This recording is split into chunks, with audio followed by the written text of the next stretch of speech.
big smile.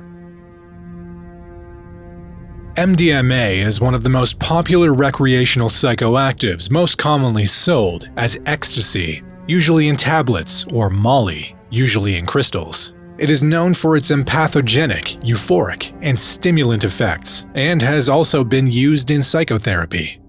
This story is by Astro and comes from eroid.org, a site dedicated to drug harm reduction and trip experiences. This story is part of a two-part series. Stay tuned for our upcoming videos. If you want to explore some of these stories yourself, we'll have the website linked in the description below. Please like and subscribe to our channel. It really helps us to grow and to share these real-life trippy experiences with more people. Male. Body weight, 210 pounds. Dose, 1 tablet, oral, MDMA. 1 hour later, 0.5 tablet, oral, MDMA. I am a 40-something professional man, happily married. My wife and I arranged to take E one Monday evening during the Christmas/New Year break with some close friends of ours, an older couple whom we have known, loved, and respected for about 15 years. They were old hands, and my wife had done it once before. We had agreed that this would be the night I tried E for the first time. While I had some slight trepidation, I knew I would be okay, as I trusted them all completely. Sitting comfortably in our cozy living room, Cafe Del Mar and other similar CDs playing in the background, we began at 8 p.m. I swallowed 1 white tablet with water. My male friend then asked us what intentions, if any, we had for the session. Mine, I decided, was to lighten up a bit. As for the last few years, I had been having an incredibly heavy time with multiple illnesses and levels of stress that had left me feeling completely beaten up by life. I had become tense, withdrawn, and sullen. Still able to function and superficially okay, but hardly my old self. Over the next hour, nothing much happened, except that I found myself talking quite openly and confidently with the others, moving very easily into interesting conversations. This was a little unusual for me, as I am normally quite shy and overly self-conscious in social situations, and it takes me a while to loosen up. In fact, it unnerved me for a moment when I first noticed it.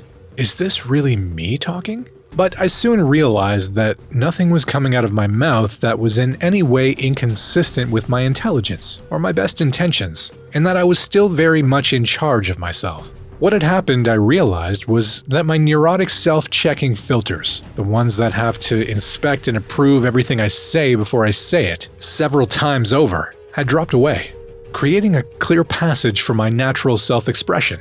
I began to trust the E. The next thing I experienced was a striking shift in my visual perception. I don't mean a hallucination or a distortion, but a wonderful step up in the aesthetic quality. For a moment, it was like being in one of those nostalgic TV ads, where the world looks all gold and sepia. "Everything's gone amber," I blurted. But then I found that my vision was becoming beautifully enhanced. It made my normal visual experience seem like cheap, fuzzy CCTV footage in comparison.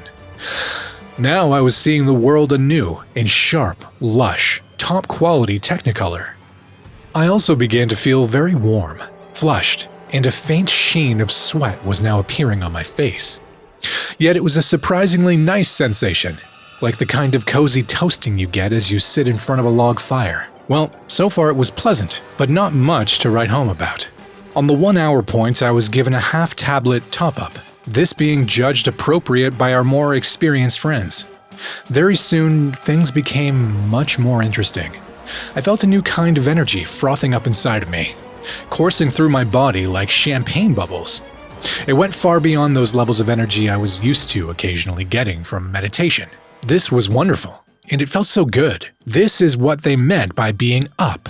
I also began to move in time to the music. The music. Oh, the music. Wow. It sounded so good, so organic. It demanded movement from my body, and my body yearned to dance. Röyksopp's Melody AM is now forever etched in my bones as a thing of great joy and beauty.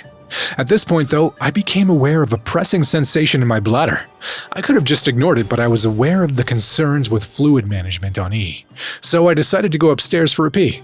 It was great moving up the stairs so lightly, my constant back pain of recent years having totally disappeared. But standing in the loo waiting to pee was somewhat disconcerting. It seemed like little muscles down there that would normally do the business had gone offline. Clearly my bladder was full, yet the plumbing wasn't cooperating. Yikes. The pressure was building. What to do? I decided to just sit on the toilet and wait, and after a few minutes it all came together. I somehow just relaxed and it began to flow. Nice. Before returning downstairs, I decided to take a look at my face in the bathroom mirror. What huge pupils! And what a lovely, smooth, pink glow to my skin. Hey, where have all my wrinkles gone? Just at that moment, there was a new frothing up of energy. It spilled into my head, my face, and found its way to the muscles around my jowls and cheeks.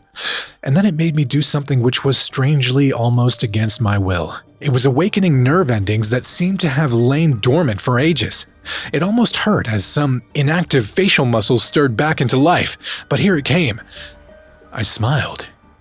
I smiled the biggest smile of my life. Looking at myself smiling back at myself, I felt like a little infant just smiling for the sheer joy of being. The more I smiled, the happier I felt. And the happier I felt, the more I wanted to smile. This was a huge turning point for me, as I had forgotten what it was like to be really, really happy and relaxed, and I had become resigned to spending the rest of my life in some low-emotional flatland. Now I realized just how depressed I had been. I also realized that whenever I indulged in alcohol or chocolate, this innocently joyous state, this ecstasy, was the state I was really seeking to be in. Only those things had never really brought me anywhere near it, so why bother with them at all? This was the real deal. When I trotted back downstairs, I was beaming from ear to ear. No, make that from temple to temple. My smile was so big, everyone looked up at me with delight as I walked into the room. "I'm back!" I cried. And I wasn't just meaning back in the room.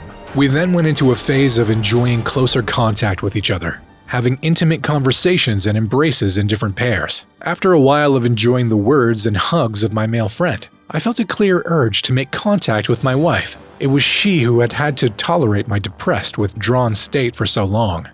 She needed and deserved a break. I told her that I had a heartfelt desire, not only for her to see me being in this state, to enjoy me being at my most open, relaxed, and happy, but also for me to carry as much as I could from this state back into my normal life. She was so delighted for me and relieved for herself. This was another huge turning point, as we returned to our old close contact and had the deepest mutual understanding we had had in years. We spoke some important truths to each other, all honestly intended and lovingly received. Some heavy weight of recent years had fallen away. It was just us again. And so it went on into the wee hours. Warmth, joy, intimacy, peace, insight, contact, bliss. Such a delicious and utterly productive way to spend a night. After a couple of hours, there was a clear moment at which I felt the effects begin to diminish. Pretty much like when an aeroplane begins its descent. There was a long way to go back down, and it was a little disappointing to think it would be over soon. But the glide slope was very, very gentle. And the next day, though I felt a bit spacey and found it very difficult to concentrate, I was otherwise fine.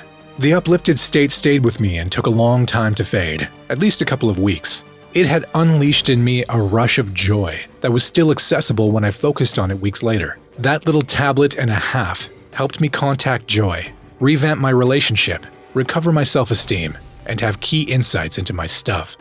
It enhanced the quality of my life and made me a better person. My intention, remember, had been to lighten up a bit. This, I decided, was to be my drug of choice. That's it for today's video. If you enjoyed this story or have any requests for other crazy drug experiences, please leave a comment below and subscribe to our channel. Thanks again for sticking around till the end. See you in the next video. Stay trippy.